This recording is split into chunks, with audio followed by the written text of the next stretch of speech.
Olá, muito boa tarde a todos e a todas. Com muito gosto que dou as boas-vindas a este primeiro encontro sobre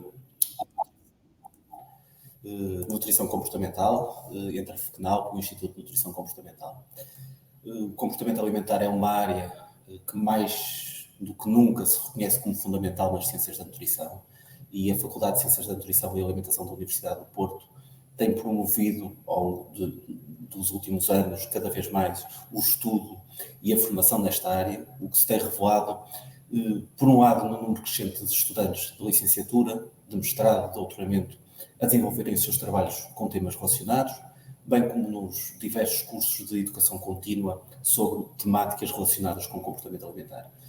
Já, por seu lado, o Instituto de Nutrição Comportamental tem promovido uma abordagem integradora, conciliadora, quer dentro das ciências da nutrição, quer de articulação com outras áreas, psicologia, sociologia, entre outras, e todos os cursos, eventos, livros que nos têm dado, a nós, estudantes e profissionais da área das ciências da nutrição, assentam, acima de tudo, numa análise muito cuidada da evidência científica, numa visão, que eu diria, abrangente, conciliadora, mais uma vez, de integração da abordagem que os ensinou, abordagem de nutrição comportamental, com diversas práticas a que, se calhar, mais de nós estaremos familiarizados no nosso dia-a-dia.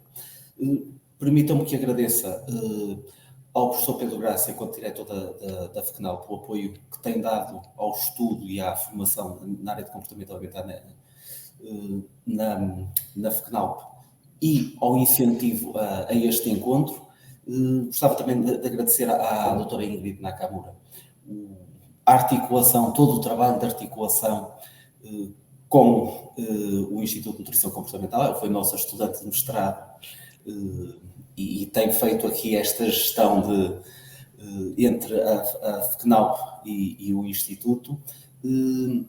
E, finalmente, obviamente, agradeço à professora Mara Alvarenga, uma das fundadoras do Instituto, uma das pessoas que deu ao mundo esta noção, esta abordagem de nutrição comportamental.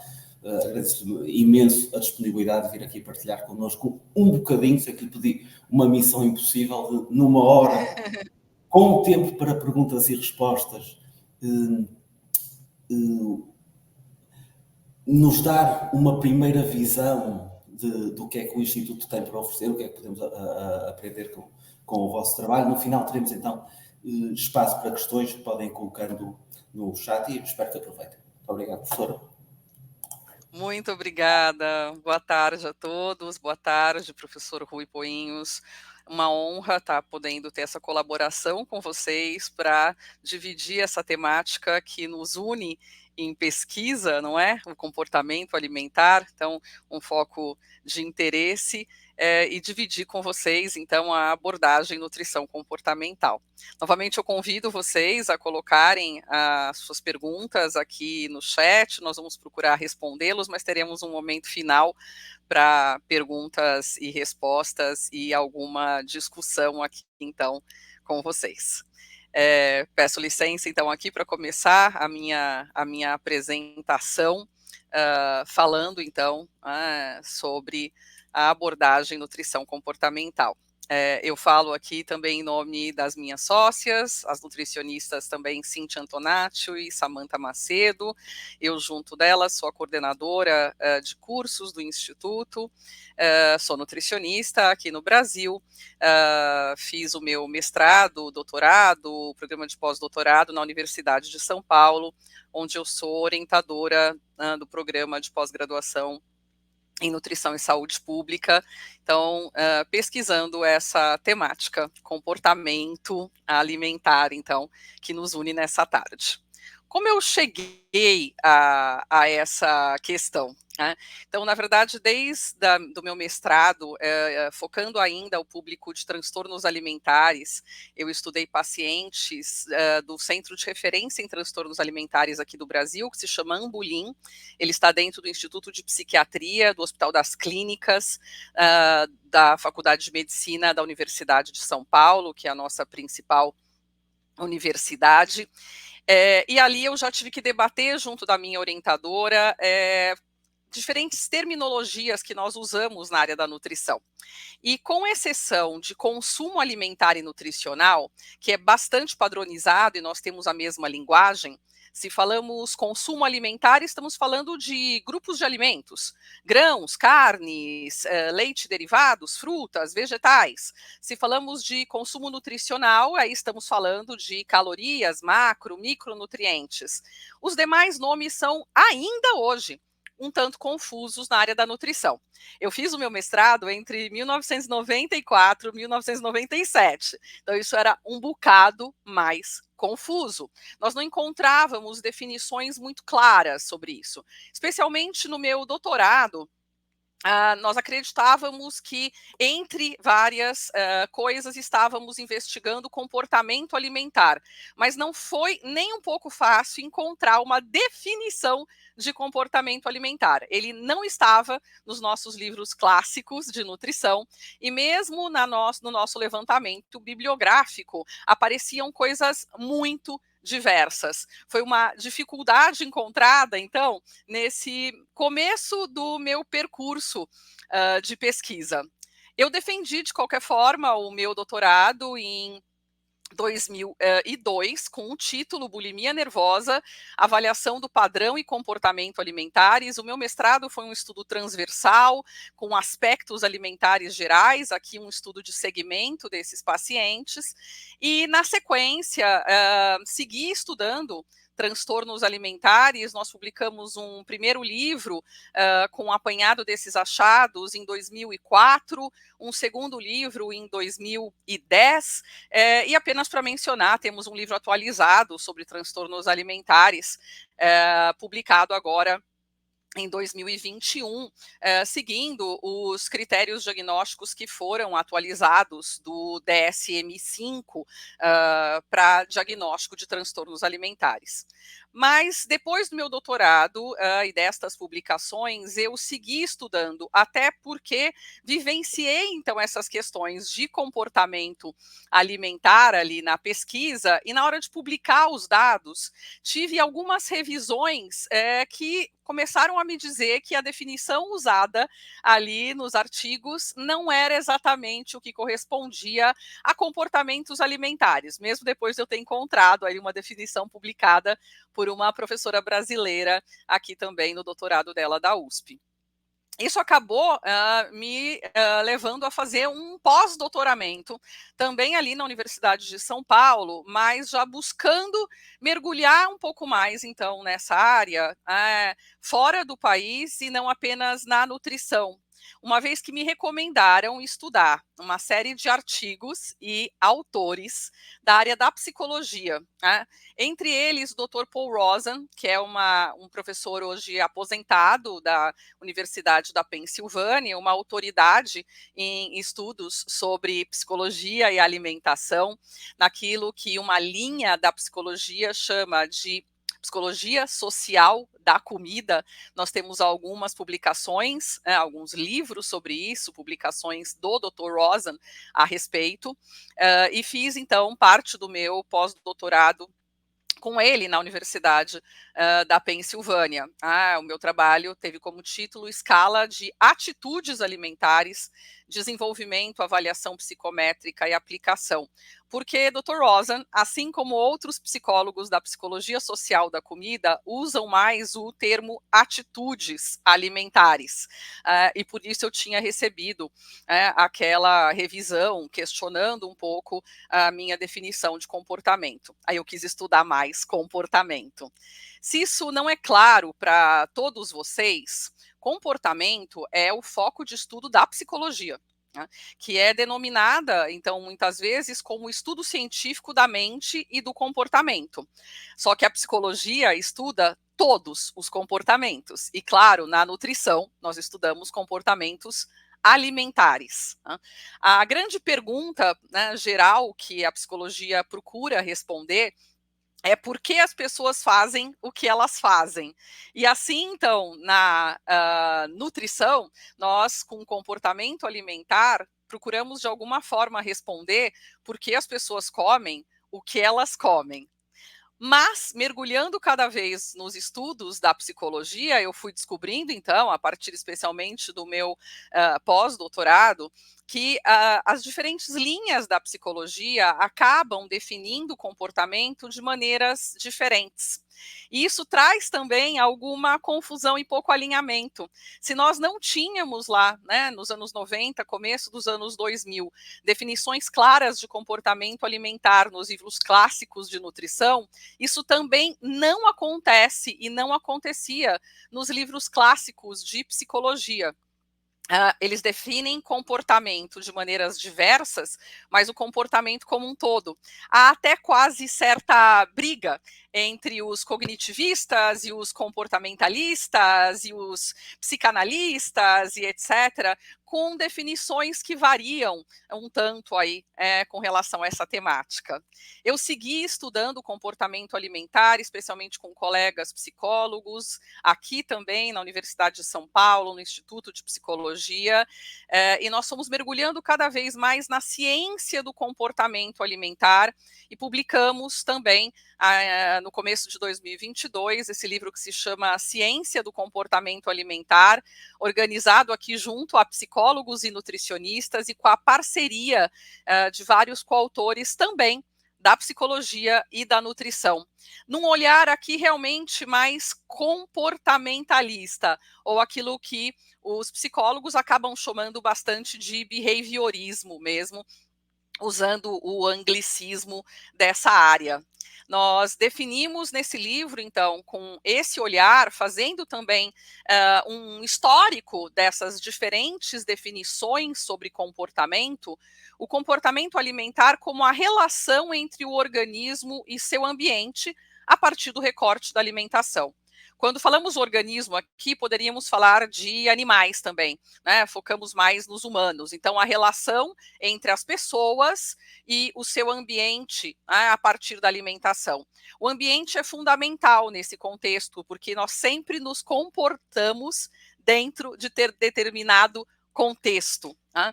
E dentro dessa relação, nós avaliamos os repertórios das pessoas com relação à alimentação, seus hábitos, a sua cultura, as experiências que elas vivenciam com comer, as respostas deste comer, que podem ser variadas, já que as ações relacionadas ao comer envolvem mastigar, escolher, cozinhar, e entre várias outras, mas também sentimentos, pensamentos, que são todos comportamentos também.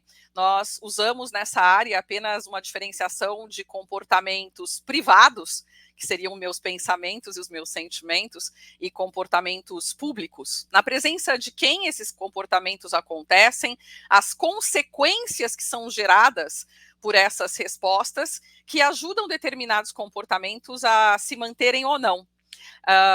Nessa análise do comportamento também do behaviorismo, temos que lembrar que todo comportamento, privado ou não, tem antecedentes, tem gatilhos para ocorrerem e tem consequências, e essas consequências podem, então, alimentar novos comportamentos ou a manutenção destes comportamentos. E aí, então, trazendo para vocês que, de alguma forma, toda essa ciência que pode, então, ser pesquisada e trabalhada, né, de maneiras diversas, procura, de alguma maneira, responder por que as pessoas comem o que elas comem. E por que isso é importante para a nutrição e para nutricionistas? Não sei a realidade absoluta de vocês em Portugal, mas imagino que vocês vivam coisas parecidas. A população tem cada vez mais acesso à informação sobre alimentação e nutrição. Eu me formei na graduação em nutrição aqui no Brasil em 1993. Nós absolutamente vivíamos outro momento de mundo. Nós não tínhamos mídias sociais, nós não tínhamos o acesso que temos hoje à informação. Mas com todo esse maior acesso, nós não podemos dizer de verdade que o padrão de alimentação da população tem melhorado. Nós temos mais de maneira geral, expectativa de vida, porque temos mais medicação, temos mais acesso aos serviços de saúde. No Brasil, temos a questão de mais saneamento básico, de coisas deste tipo, até menores índices de desnutrição, embora isso tenha piorado muito com a pandemia de Covid. Mas temos cada vez mais doenças crônico não transmissíveis, como obesidade, transtornos alimentares, comer transtornado. Nós vivemos, então, uma situação bastante desafiadora no campo da nutrição, onde saber o que é uma alimentação saudável não significa necessariamente uma prática mais saudável. É claro que a educação alimentar e nutricional são importantes, mas nós temos que considerar que só informar as pessoas não garante absolutamente que ela mude os seus comportamentos. Mesmo os estudos que investigam tal coisa mostram que realmente aumentar conhecimento não garante a mudança de comportamento. É nesse contexto que nós nos debruçamos, então, para cada vez mais observar por que, sabendo o que é saudável, as pessoas não fazem isso. Nós temos dados aqui de tendência secular do consumo alimentar de brasileiros que deixam isso muito claro. Também não sei como são esses dados para vocês em Portugal.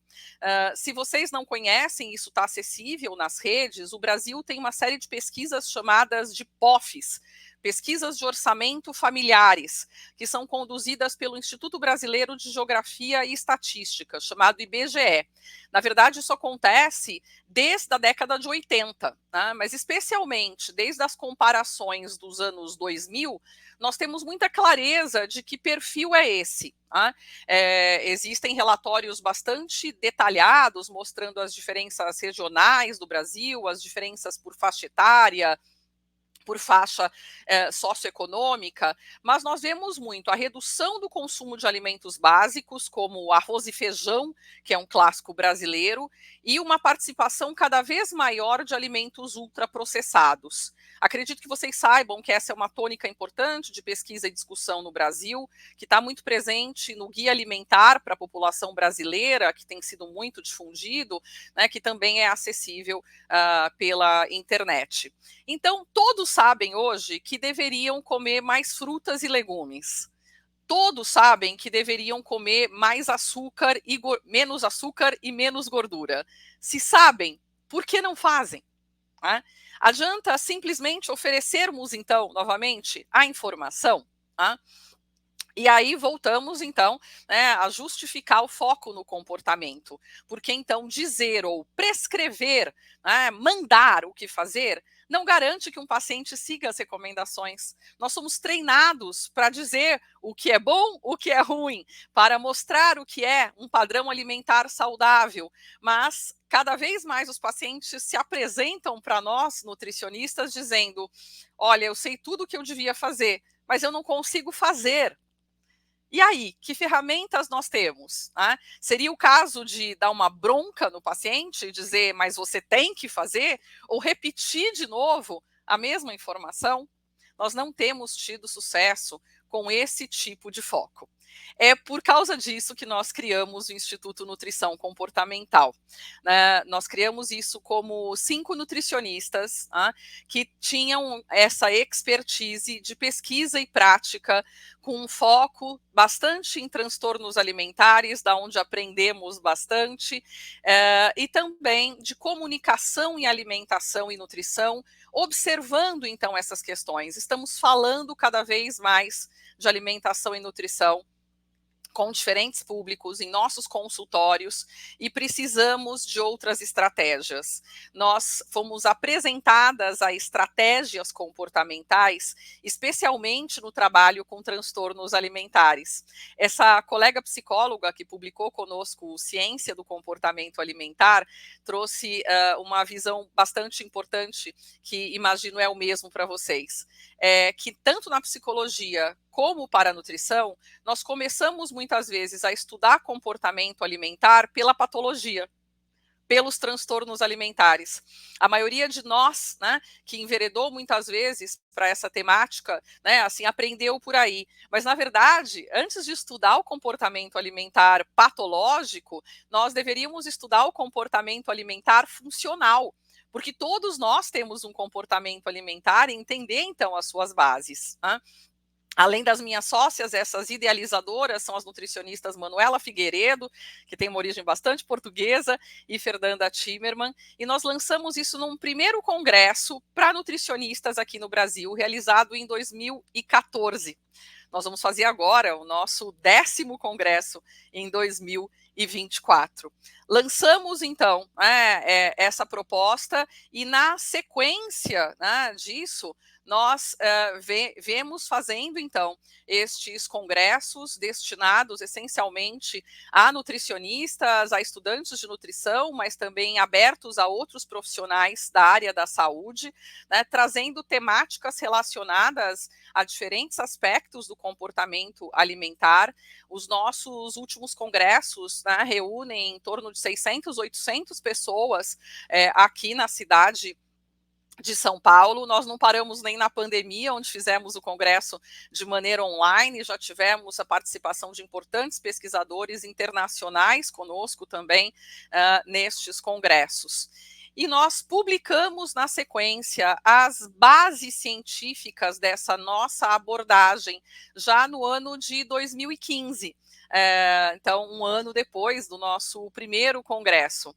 Nós temos, então, esse livro que se chama Nutrição Comportamental. Essa já é a 2ª edição ampliada e revisada, publicada em 2019, e esse é o livro mais vendido para nutricionistas aqui no Brasil, que alguns de vocês, então, talvez também conheçam, trazendo justamente, então, o que é essa abordagem e quais são as suas bases científicas, para que os nutricionistas pudessem, então, estudar isso de maneira facilitada. Na sequência, nós tivemos a produção de outros materiais. Nós publicamos ano passado um outro livro chamado Nutrição Comportamental, Ciência, Prática Clínica e Comunicação, com a colaboração de outros pesquisadores, trazendo temáticas relacionadas. Nós temos também esse material que se chama Nutrição Comportamental e Estratégias para o trabalho com a mudança de comportamento, que é um baralho de cartas para o trabalho com o nutricionista. E então colaborando, né, com publicações, né, também nessa área.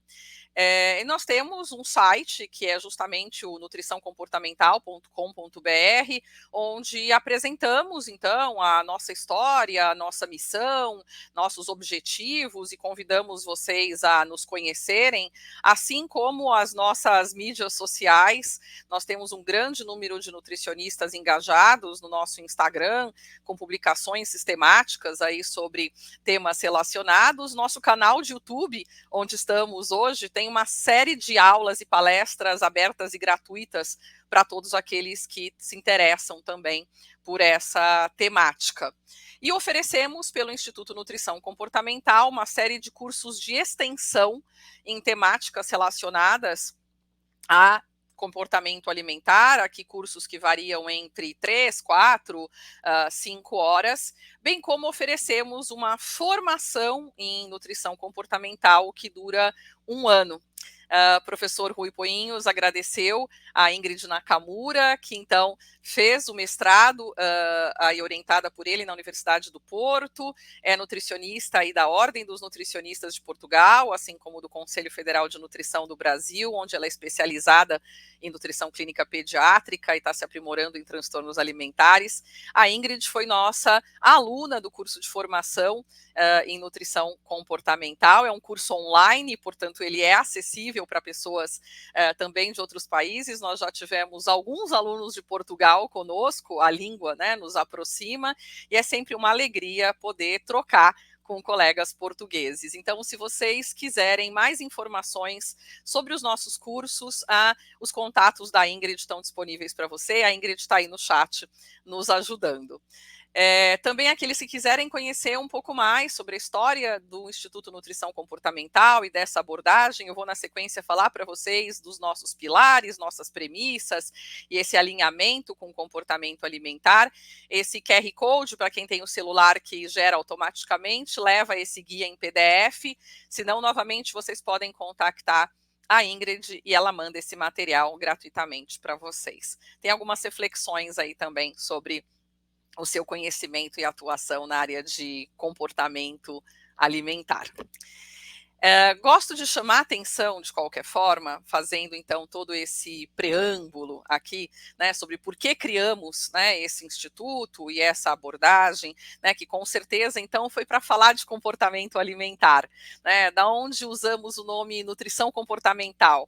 Nós pensamos num primeiro momento em talvez chamar de nutrição do comportamento, mas achamos que nutrição comportamental era um nome mais sonoro, né?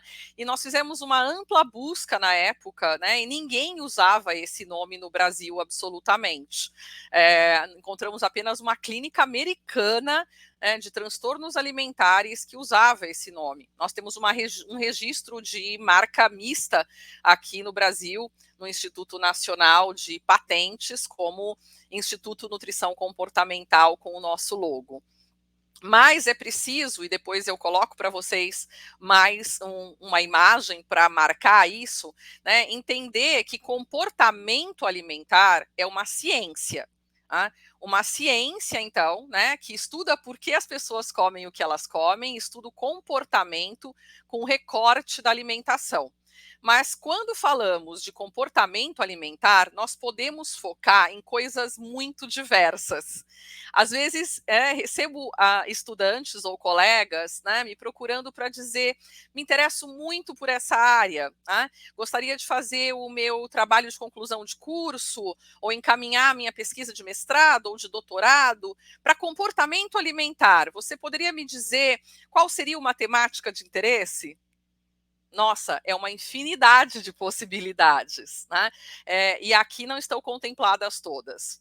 É possível falar e pesquisar comportamento alimentar com foco nas suas bases conceituais.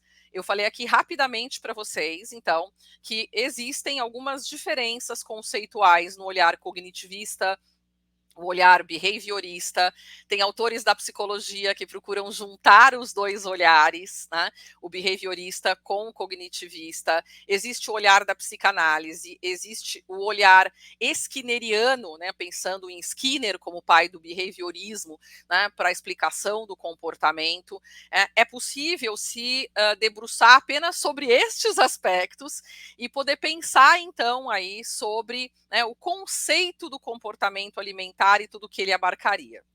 Na linha da psicologia social da comida, existem ainda uma série de teorias comportamentais. Nós escrevemos sobre isso também no livro Ciência do Comportamento Alimentar, que procuram explicar o comportamento, para além até dessa explicação mais da análise do comportamento, que é sobre gatilhos, comportamentos e consequências, mas realmente redes que procuram explicar como tudo isso se programa em teorias do comportamento. Nós temos a possibilidade de estudar comportamentos alimentares de grupos específicos. Né? Muito existe sobre algumas faixas etárias, comportamentos específicos de crianças, de adolescentes, de idosos ou terceira idade, ou de atletas esportistas. E aí também é que podemos falar de comportamento alimentar, por exemplo, dos pacientes com distúrbios do comportamento alimentar ou transtornos alimentares. Tá? Mas aqui, então, vale também mais um ponto de chamar a atenção. Falei para vocês que muitos de nós, então, mergulhamos nessa temática pela patologia, pelo estudo dos comportamentos dos transtornos alimentares. Essa foi até a minha história pessoal com meu trabalho de mestrado e doutorado. Tá? Mas estudar comportamento alimentar como um todo, como ciência, não torna uma pessoa especialista em transtornos alimentares. Ela precisaria fazer, idealmente, uma especialização para atender esses pacientes. Da mesma maneira, uma pessoa que estuda transtornos alimentares, aqui no Brasil nós temos alguns cursos, entre eles o clássico oferecido pelo serviço de referência que se chama Ambulim, onde eu fiz minha pós-graduação, onde fui voluntária durante muitos anos, onde Ingrid está se aprimorando, não te torna especialista em todos os outros aspectos do comportamento alimentar, que novamente é uma ciência ampla. Tá? Nós podemos ainda focar comportamento alimentar em termos de determinantes e fatores de escolha. Quando falamos deste por que alguém come o que come, nós temos até uma linha de pesquisa na área da nutrição já, chamada de Food Choice Determinants, tá? Que procura analisar isso, né? Com diferentes modelos já propostos também, né? Desde classificações mais simples, que falam em determinantes ligados à comida, e determinantes ligados ao comedor, a pessoa que come, ao ambiente, passando então por questões biológicas, socioeconômicas, culturais, antropológicas, psicológicas e até do ambiente mesmo com relação a luz, cor, cheiro, higiene. Há modelos bem mais complexos também, desenhados muitas vezes por pesquisadores das ciências sociais. Justamente procurando ir além de apenas apresentar o que a nutrição apresenta muito, que são resultados de consumo alimentar. Esse grupo come assim, esse grupo come tantas calorias ou nutrientes, esse grupo, né, come mais esse ou aquele grupo de alimentos, mas por que eles comem o que eles comem, né? Essas são ainda, né, respostas insuficientes. É possível também se debruçar sobre escalas de avaliação de diferentes comportamentos alimentares. Essa também é uma das minhas áreas de pesquisa, né? O meu pós-doutorado envolveu desenvolver uma escala para avaliação do comer transtornado. Ela foi publicada com o nome de Disordered Eating Attitude Scale, a escala das atitudes alimentares transtornadas. Não para aplicação apenas em pacientes com transtornos alimentares, mas para público geral, né? Investigando, então, né, uma relação transtornada com a comida. Mas no Instituto Nutrição Comportamental, a abordagem nutrição comportamental, que não é sinônimo, então, de ciência do comportamento alimentar, foca especialmente aqui, né, na apresentação de modelos e estratégias para o trabalho com mudança de comportamento. Então, claro que nós procuramos estimular os nutricionistas para que pesquisem mais a área de comportamento alimentar, e por isso essa colaboração aqui com o professor Rui e com, o Laboratório de Alimentação e Nutrição é tão interessante, porque nós somos ainda poucos pesquisadores focando nessa área, e precisamos entender, claro, um pouco de tudo isso, se queremos mesmo mergulhar nessa ciência. Isso vai nos ajudar a entender melhor os modelos para a prática clínica, mas quando ali, então, né, propusemos a abordagem, começamos a fazer os nossos congressos, publicamos o livro, a gente teve especialmente isso como foco. Os nutricionistas precisam conhecer mais modelos e estratégias para o trabalho com a mudança de comportamento, porque isso não é classicamente ensinado na graduação em nutrição.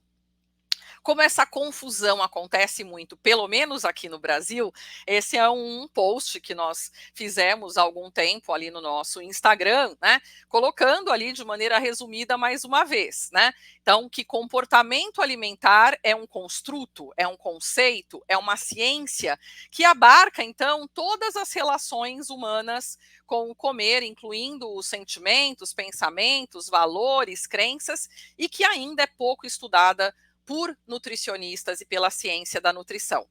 A nutrição comportamental é uma abordagem com bases científicas que foi idealizada e publicada pelo Instituto Nutrição Comportamental no Brasil. Ela inclui, então, modelos, ferramentas e estratégias para serem usadas pelo nutricionista no trabalho com a mudança de comportamento. Então, nutrição comportamental inclui comportamento alimentar. Comportamento alimentar não necessariamente inclui nutrição comportamental, não precisa. Você pode trabalhar com comportamento alimentar, né, sem focar aqui na nossa abordagem. Já para trabalhar com essa abordagem, você precisa mergulhar no comportamento alimentar. Como definimos nutrição comportamental, então, no nosso livro? Uma abordagem de bases científicas. Nós não inventamos nada. Nós trouxemos muita coisa da área da psicologia, ou coisas que já vinham sendo estudadas, assim, de uma maneira sistematizada no livro, para o trabalho do nutricionista. Inovadora no sentido de realmente defender, na prática, na hora H do atendimento, todos os aspectos biopsicossociais da alimentação para ampliar a atuação do nutricionista, melhorar o relacionamento dele com seus pacientes e a sua comunicação profissional, oferecendo, então, estratégias validadas pela ciência para o trabalho com mudança de comportamento. Nós temos uma missão clínica e uma missão comunicação. Nós colocamos nessa missão clínica que falar, estudar, discutir, apresentar o como e por que as pessoas comem o que elas comem, incluindo então aí suas crenças, pensamentos, sentimentos, são tão ou mais importantes do que simplesmente o que a pessoa come, que é consumo. Comer é um comportamento, mas o que a pessoa come não é um comportamento, é consumo. Nutricionistas são treinados para perguntar em diferentes formas de inquérito alimentar, não sei se vocês usam o mesmo nome em Portugal, um nome que a gente acha aqui meio ruim, uma vez que também temos só inquérito policial e inquérito alimentar, como perguntar para as pessoas o que elas comem para fazer análises de consumo. Mas nós devíamos sempre ampliar essas perguntas para por que você come o que você come? Por que você não come o que você não come? O que você acredita, pensa, sente sobre o que você come. E também uma missão comunicação, que é um trabalho também que vem sendo realizado há muito tempo já, então, por parte dessas idealizadoras, trabalhando com comunicação em diferentes interlocuções, e nós defendemos que somos todos comunicadores, seja no nosso consultório, no hospital, ao dar uma entrevista, ao conversar com os nossos alunos, com os nossos colegas, e hoje, inclusive, nas mídias sociais, onde também os nutricionistas estão muito presentes, pelo menos aqui no Brasil, e estão sendo chamados cada vez mais a se colocarem. Que nós precisamos, claro, apresentar mensagens baseadas em ciência, éticas, mas também responsáveis, positivas e inclusivas, uma vez que muita bobagem tem sido apresentada sobre alimentação e nutrição, especialmente nas mídias sociais. O objetivo máximo, então, é promover a mudança de comportamento, porque sim, é possível mudar comportamentos, é possível mudar comportamento alimentar. Mas primeiro, nós precisamos identificar os comportamentos. Identificar comportamento, novamente, não é perguntar o que você come, já que isso é consumo. Para identificar comportamento, eu preciso fazer essas outras perguntas. Onde você come, com quem, de que maneira, com que pensamentos, com que sentimentos, quais são suas crenças e seus valores. E depois de identificar os comportamentos habituais, ou eventualmente os comportamentos disfuncionais, ou que necessitam de modificação por questões de saúde, questões dietoterápicas, eu preciso oferecer ferramentas. Não basta eu dizer, ótimo, identificamos, o que você precisa mudar é isso. E agora, como eu faço? Agora é com você? Não, nós precisamos oferecer essas estratégias e estratégias que já tenham sido validadas como, então, algo que realmente faz essa proposta de mudança. Nesse sentido, a abordagem nutrição comportamental se alinha àquilo que a literatura tem nomeado de abordagens não dieta. Nós temos, inclusive, essa revisão sistemática, publicada por colegas nutricionistas, doutora Doc Clifford foi palestrante já em nosso congresso aqui de nutrição comportamental, e onde elas sumarizam nesse trabalho, então, o impacto daquilo que elas chamam de abordagens não dieta nas atitudes, comportamentos e resultados de saúde. Essas abordagens são justamente aquelas que visam promover qualidade de vida e alimentação saudável, sem foco em dietas restritivas, e por isso elas são chamadas muitas vezes também de abordagens peso-inclusivas, ou neutras com relação ao peso. Nesse artigo, as autoras destacam o comer intuitivo, o mindful eating, o modelo de competências alimentares e o modelo Health at Every Size, traduzido como saúde em qualquer tamanho. Esse modelo é proposto por pessoas da área da saúde como um todo, bastante conhecido na área da obesidade e transtornos alimentares. Mindful Eating, provavelmente todos vocês já ouviram falar, vem do mindfulness. Comer intuitivo e competências alimentares são modelos propostos por nutricionistas americanos. Vou falar mais para vocês do comer intuitivo na sequência. No nosso livro, a gente também escreveu sobre competências alimentares, mas é um modelo com menos publicações e com um alinhamento bastante importante com o comer intuitivo. Tá? Também vale a pena destacar esse artigo publicado já há alguns anos na revista da Sociedade Americana de Nutrição e Dietética, que se trata de uma revisão também, embora o título não leve esse nome, sobre o estado de evidência com relação às teorias para mudança de comportamento e aconselhamento nutricional para facilitarem a mudança de comportamento em alimentação e saúde. Eles destacam também esses mesmos modelos citados anteriormente e, além disso, a terapia cognitivo-comportamental e a entrevista motivacional. Sempre chamando atenção para o fato de que, claro, nós precisamos de muito mais pesquisa, né, nessa área, né, porque as pesquisas seguem tradicionalmente, muitas vezes, os mesmos padrões. É nessa linha que nós construímos, então, as premissas da abordagem nutrição comportamental, que estão nesse guia, né, aí, que oferecemos para vocês, né, esmiuçadas. Né? Conforme, então, ali a nossa definição, nós pretendemos, né, ampliar o modo de atuação do nutricionista de uma maneira realmente biopsico sociocultural, né, de uma maneira muito inclusiva. Não é preciso dizer, até porque nutrição comportamental não é uma especialidade em nutrição no Brasil e nem em outro lugar, não é uma nova área, não é um método, não é uma doutrina, é uma abordagem. Então, eu posso trabalhar com nutrição clínica e nutrição comportamental, com nutrição pediátrica e comportamental, com nutrição esportiva e comportamental. Tá? Defendemos que todos os alimentos podem ter espaço na alimentação saudável, claro, considerando as questões de frequência, quantidade e necessidades dietoterápicas, e que saúde realmente não se pauta apenas numa questão de peso, e sim em comportamentos saudáveis, de alimentação, de prática de atividade física, de cuidado de saúde. E esses são os nossos pilares. Tá? Nós defendemos a valorização do prazer em comer. Nos preocupa muito um movimento trazido quase de novo da Idade Média, que é a medicalização do comer. Tá? Que procura ficar falando, né, muitas vezes aí de determinados nutrientes ou alimentos, né, como se eles fossem mágicos, né? Aparece de quando em quando, né, qual é o alimento da moda da vez, né, qual é o super alimento que na verdade não existe. Tá? A alimentação saudável, né, então envolve muita coisa e envolve prazer em comer. Né? Nós não comemos apenas por razões, né, nutricionais, nós somos seres, né, que comem também por razões culturais, sociais e emocionais, e isso é normal. Né? A questão é saber, então, equilibrar tudo isso. Falamos muito de uma orientação não prescritiva que confunde muitos nutricionistas. Como assim? Né? Já que isso, né, aqui no Brasil, pelo menos na nossa legislação, né, é uma atividade privativa do nutricionista. Tá?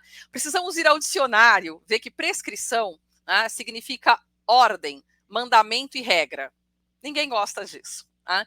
E a nutrição, como ciência e profissão, nasceu da medicina, tá? Nasceu lá das enfermeiras, né, cuidando de pacientes na Segunda Guerra Mundial e procurando, então, observar cuidados dietoterápicos que melhoravam a saúde. E é levado, então, para uma nutrição clínica hospitalar, onde faz todo sentido você dizer exatamente quantas calorias, nutrientes e etc. esse paciente vai comer. Porque você vai mandar isso para o serviço de nutrição que vai enviar a comida para esse doente. Num contexto ambulatorial, né, assim, não faz sentido listar um conjunto de regras. Quando nós colocamos aqui não prescritivo, nós não estamos falando de prescrição dietoterápica. Nós estamos falando de uma coisa mandatória. Aqui no Brasil, nós temos, inclusive, um material chamado Projeto Terapêutico Singular do Ministério da Saúde, né, focado no SUS, que é o Serviço de Saúde Única que o Brasil oferece para a população, dizendo que nós precisamos muito fazer programas de saúde com os nossos pacientes e não para eles. Tá? Nós precisamos promover autonomia. É isso que significa o nosso não prescritivo. Nós colocamos aí também a importância de educar as pessoas sobre a ineficácia e a consequência das dietas restritivas. E quando nós falamos dessas dietas aqui, nós, de novo, não estamos falando de dietas dietoterápicas, aquelas que nós aprendemos e precisamos fazer para situações clínicas. Estamos falando de dietas aleatórias, dietas da moda, que as pessoas vivem fazendo, né, assim, porque acreditam que dessa maneira é que vão regular melhor os seus pesos e os seus corpos, quando na verdade nós temos vivenciado o oposto e temos um vasto corpo de literatura sobre isso, que nós também publicamos no nosso livro. Um comer que realmente considera todos os aspectos. Então, ao falar do que é saudável ou não, é preciso perguntar para quem, quando, em que situação. Tá? Isso vai fazer toda a diferença, né, para essa conversa sobre o comer saudável.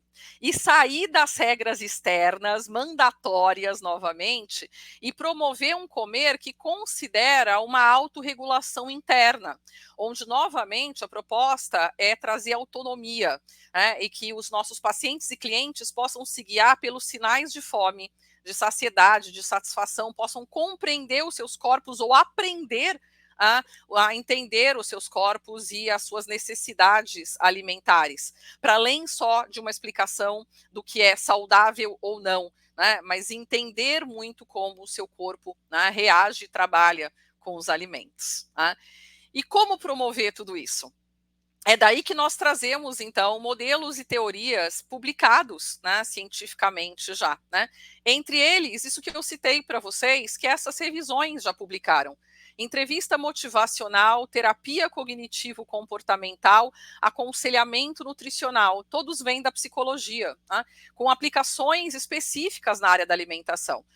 Nosso livro tem uma série de referências bibliográficas sobre todos eles. Comer com atenção plena, que é o Mindful Eating, que vem da medicina. Competências alimentares e comer intuitivo, que vem de nutricionistas americanos. Todos eles, então, né, com muitos trabalhos científicos publicados. E ferramentas também, para que esse trabalho possa acontecer melhor. Né? Para fazer tudo isso, o nutricionista precisa ter mais habilidades de comunicação, precisa ter mais habilidades interpessoais, que são as habilidades de se relacionar com o outro, precisa de habilidades terapêuticas. Habilidade terapêutica não é ser psicoterapeuta, esses são os psicólogos. Terapia é qualquer serviço de ajuda, e nutricionistas, sim, precisam aprender mais disso. Assim como muitas vezes até sobre marketing digital e pessoal, e até ferramentas de coaching podem ser utilizadas aqui também, se bem selecionadas para o trabalho, por exemplo, com estabelecimento de metas. Então, é tudo isso que a gente publicou no livro Nutrição Comportamental. Né? Então, quais são as bases dessas teorias e modelos, de onde elas vieram, como elas podem ser aplicadas na nutrição, o que os estudos científicos mostram, e como o nutricionista pode se aprofundar nesses outros diferenciais, então, né, para fazer esse trabalho, então, focado em mudança de comportamento. Os nossos cursos de extensão passam também por todos esses modelos e teorias, ensinando nutricionistas, então, a trabalhar com tudo isso, tá? De uma maneira sistematizada. Então, posso dizer para vocês que a nutrição comportamental é uma abordagem que se alinha, né, com todas essas estratégias e teorias de mudança de comportamento e com as chamadas abordagens não dieta e as abordagens peso inclusivas.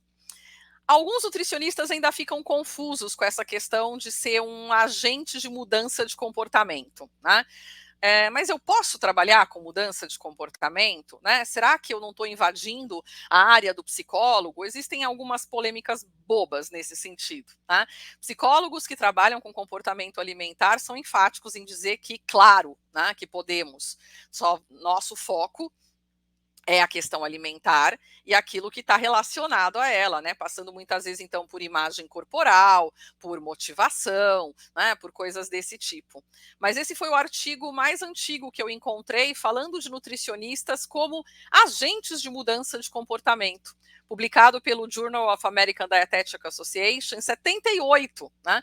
Também por um psiquiatra, que já dizia ali que realmente nutricionistas precisavam ir além de falar de consumo. de falar de o que se come, né, que precisavam ampliar suas capacidades, conhecendo mais essas estratégias, para ser verdadeiros agentes de mudança de comportamento.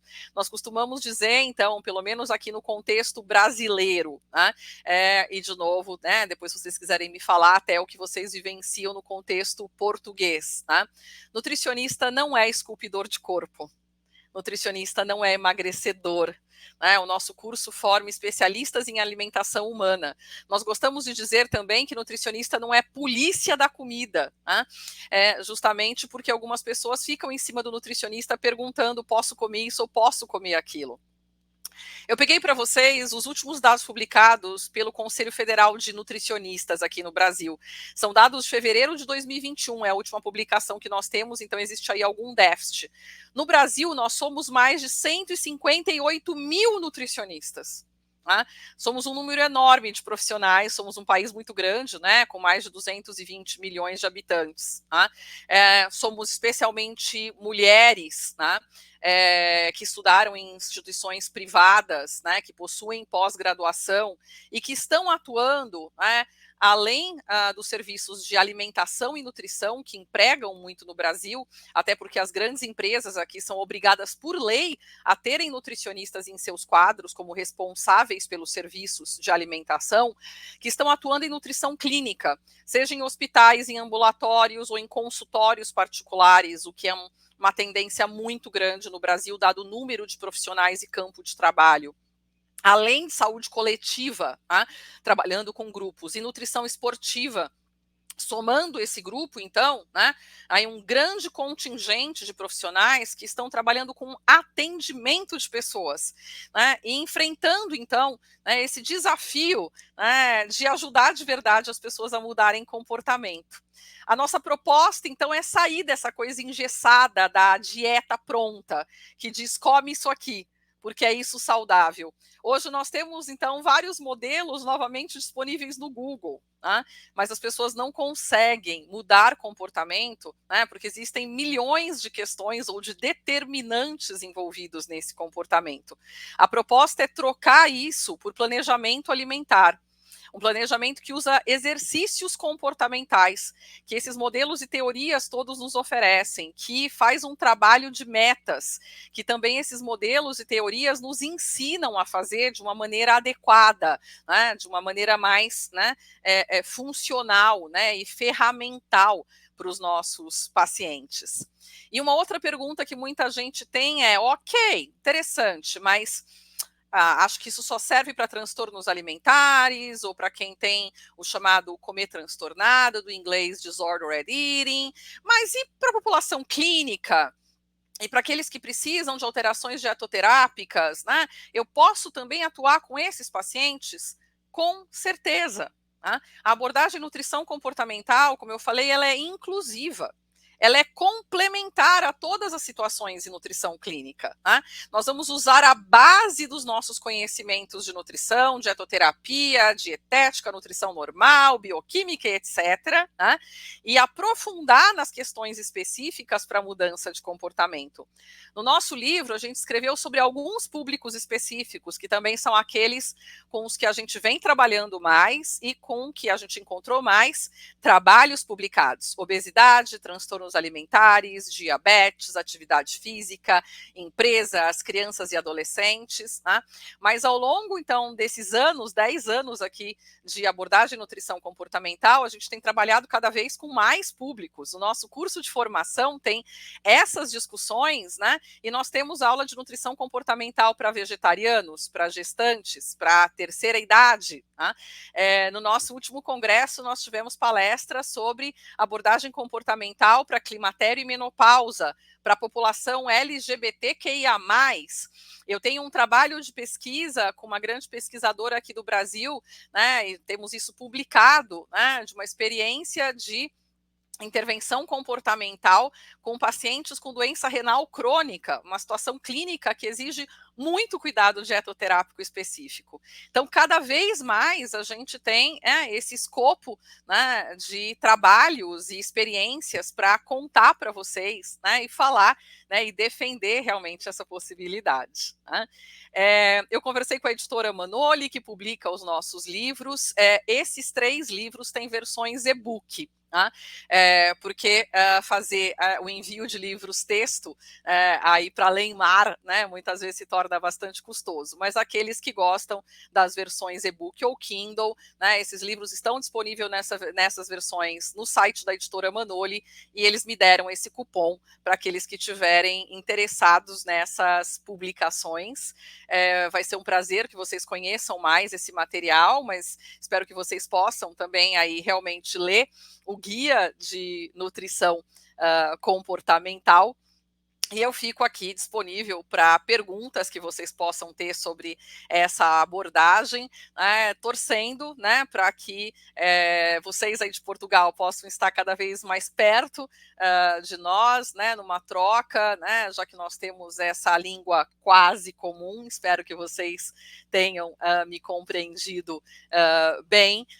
E para que possamos, junto aí da Universidade do Porto e de outros pesquisadores, né, caminhar realmente com mais pesquisas, né, e mais compreensão, né, sobre o comportamento alimentar para promover uma alimentação mais saudável que envolve uma relação mais saudável com a comida e com o corpo também, porque as pessoas estão em muito sofrimento, né, com a sua relação com a comida, e isso não é saudável. Muito obrigada pela atenção de vocês. Eu vou de novo chamar aqui o professor Rui Abindo para perguntas.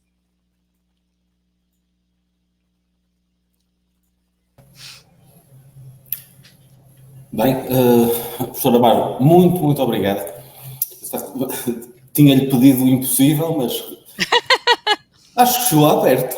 Isto assim, em menos de uma hora. Todos estes aspectos focados, eu tinha feito algumas encomendas, tenho que confessar aqui. Há algumas questões que me foram sendo colocadas nos últimos tempos acerca destas questões do que é nutrição comportamental, mas também esta relação com as abordagens não dieta, que isso então causa uma confusão tremenda. E de facto houve aqui muitos aspectos que acho que irão esclarecer de que forma é que tudo isto se pode integrar. Ora, deixa-me aproveitar, temos aqui uma questão no chat da Mónica Monteiro. Em relação ao Instituto, nós nutricionistas portugueses podemos frequentar os cursos e se são em formato online?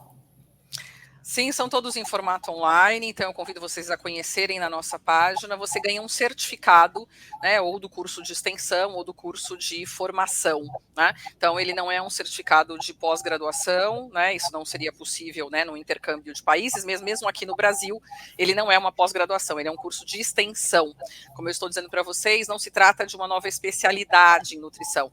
No Brasil nós temos algumas especialidades regulamentadas pelo nosso Conselho Federal de Nutrição, né? Só se pode falar em especialista naquilo que o nosso conselho reconhece, que é nutrição clínica, esportiva, fitoterapia, em alimentação coletiva e saúde coletiva. Mas todos são muito bem-vindos, né, aí a estudarem conosco. Acho que eu gostaria até de falar um pouquinho mais sobre essa questão do não dieta, professor Rui. Né, nós temos aprofundado, né, em todos esses livros, procurando fazer falar cada vez mais, discutido bastante. Eu tenho um aluno de doutorado, né, estudando muito essa questão, e nós temos procurado hoje até adotar o nome comer restritivo, mais do que dieta restritiva, né? Porque nós sabemos que dieta, né, é um nome que vem do grego daita, que significa padrão de alimentação, é daí que vem a dietética, né? Então, como, né, um padrão de alimentação. Quando nós falamos, muitas vezes, não dieta, as pessoas acham que nós não estamos falando das nossas dietas dietoterápicas, né? Aquelas orientações específicas, né, para as patologias, para o momento de vida ou estágio de vida dos pacientes. Não se trata disso, né? O comer restritivo, e os pesquisadores da área têm enfatizado muito isso, vai muito além. Algumas pessoas nos perguntam, mas que quantidade de calorias classifica um comer restritivo? vai muito além disso. É viver naquilo que outros pesquisadores chamam também de mentalidade de dieta.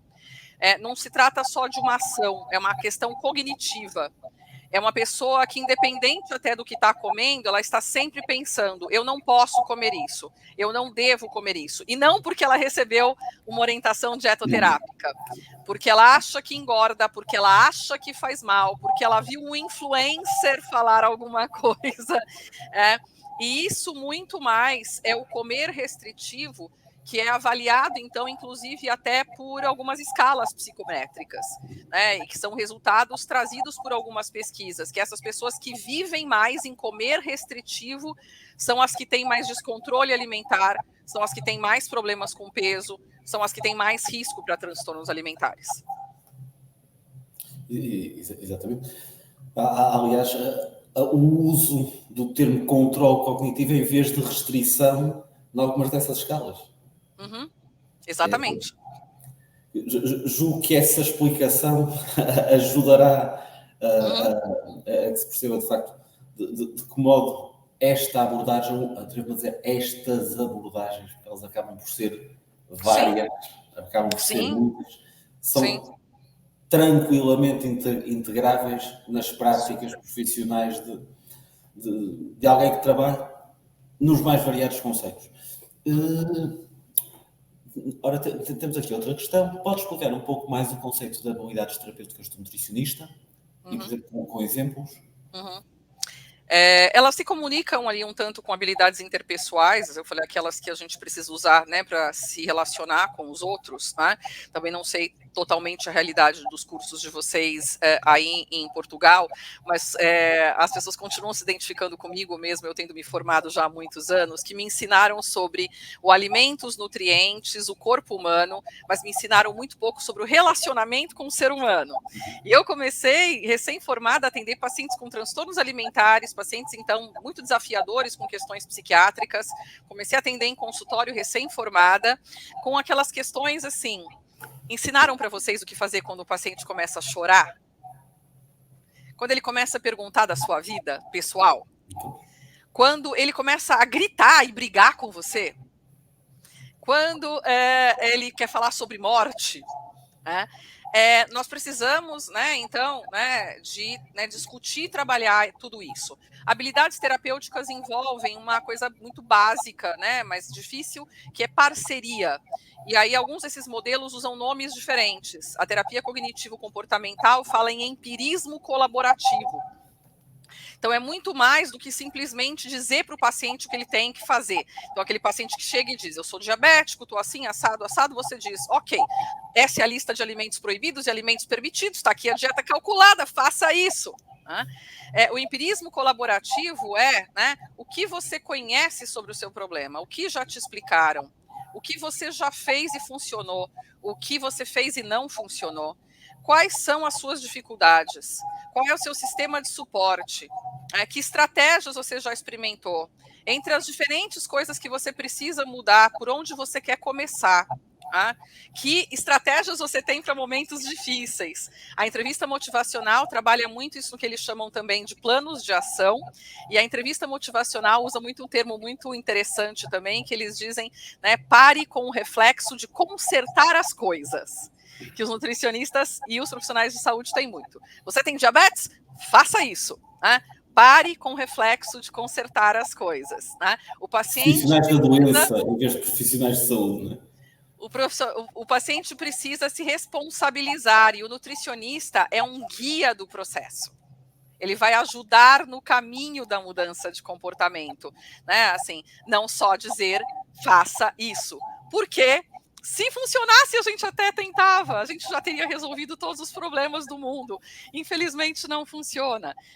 Então, precisamos de compaixão, precisamos de parceria, precisamos de empatia, precisamos de uma série de habilidades que podem ser treinadas.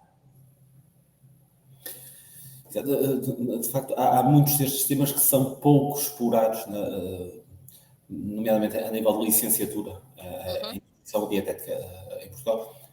Obviamente que nem tudo pode ser explorado ao máximo. Exatamente. em cursos de 4 anos. Exatamente, falo a mesma coisa aqui. Então, alguns começam a culpar a faculdade. Ah, a faculdade não me ensinou isso. Nenhuma faculdade vai ensinar tudo, especialmente nos dias de hoje, cada vez mais nós dizemos realmente, né, que só aquilo que estudamos na graduação é insuficiente para o mercado de trabalho e para o que temos hoje, né?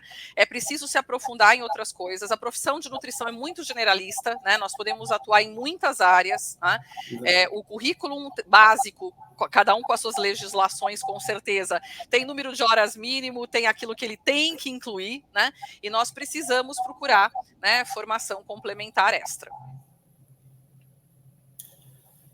Muito bem. Ora, eu não sei se entretanto há mais questões, mais alguma dúvida queiram ver respondida. Eu vi que algumas pessoas perguntaram, acho que a gente não falou no começo, né? Já estamos no fim aqui, mas depois nós podemos comunicar.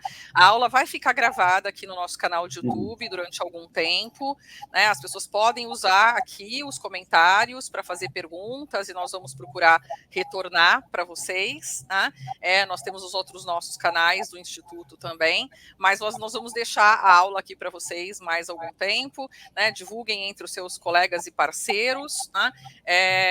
Assim como vocês são convidados a assistir aqui outras aulas e palestras e entrarem em contato conosco. Bem, entretanto, também havia aqui uma outra questão, porque a Ingrid não estava a conseguir colocar os contactos que serão úteis, pelo menos para o envio depois do guia, que tem assim já um conjunto de informação, de informações bastante interessante. Julgo que depois é possível deixar associado ao vídeo algum tipo de contacto. Podemos colocar, sim, para vocês. Se eu conseguir voltar aqui rapidamente aos contatos da Ingrid, senão, de qualquer forma, nós temos ali, né, um ícone de chamada para o nosso Instagram, ali já dentro do site Nutrição Comportamental. Vocês podem nos chamar também ali nas nossas mídias sociais, mas a gente coloca aqui para vocês, sim, essas possibilidades. Bem, conseguiram pelo menos, consultando novamente o vídeo, tem esta informação disponível e depois arranjaremos forma de a colocar de forma mais fácil, mais acessível. Doutora Marta, temos aqui mais uma questão. No conceito de exercícios comportamentais, o jogo se é para si uma possibilidade válida, independentemente da idade?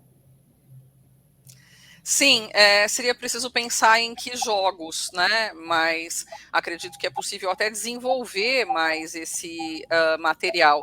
Recentemente tive retorno de um aluno, né, falando disso com relação a um adolescente. Era um caso clínico que nós estávamos discutindo, um adolescente com excesso de peso, né, sedentário, que só queria ficar no videogame, né, e com os desafios ali enfrentados, né, e o aluno estava propondo, né, um jogo, né, assim também, né, de videogame, onde ele poderia ganhar pontos se ele pudesse, né, fazer outras coisas, como sair um pouco da tela e andar de bicicleta e fazer outras tarefas, ganhando pontos, também, que é o que a gente chama aqui de gamificação, de novo, né, usando um anglicismo, né, é a coisa de ganhar pontos e ganhar alguma coisa. Então, acho que é um trabalho, é o exemplo que me ocorre aqui, um trabalho que pode ser especialmente muito interessante com esse público mais jovem, né, que justamente é um público que está muito, né, no jogo, né, e nessas questões, né? Mas é uma possibilidade, né, que seria um jeito de trabalhar metas também. Muito bem. Bem, não temos agora, pelo menos para já, mais questões. Portanto, também já estamos aqui em Portugal, quase nas 7 da tarde. Julgo que podemos terminar este encontro. Professora, muito obrigada pela presença de todos. Muito obrigada pela colaboração, professor Rui. Espero que nós possamos continuar estudando comportamento alimentar em conjunto. Sim, espero que isto sirva para semear ideias, dúvidas, que é sempre bom em quem nos acompanha. Muito obrigada. Obrigada, Ingrid, pela sua ajuda. Obrigada. E pela parceria aqui conosco também, com os nutricionistas portugueses. Boa tarde para todos. Boa tarde. Até a próxima. Boa tarde.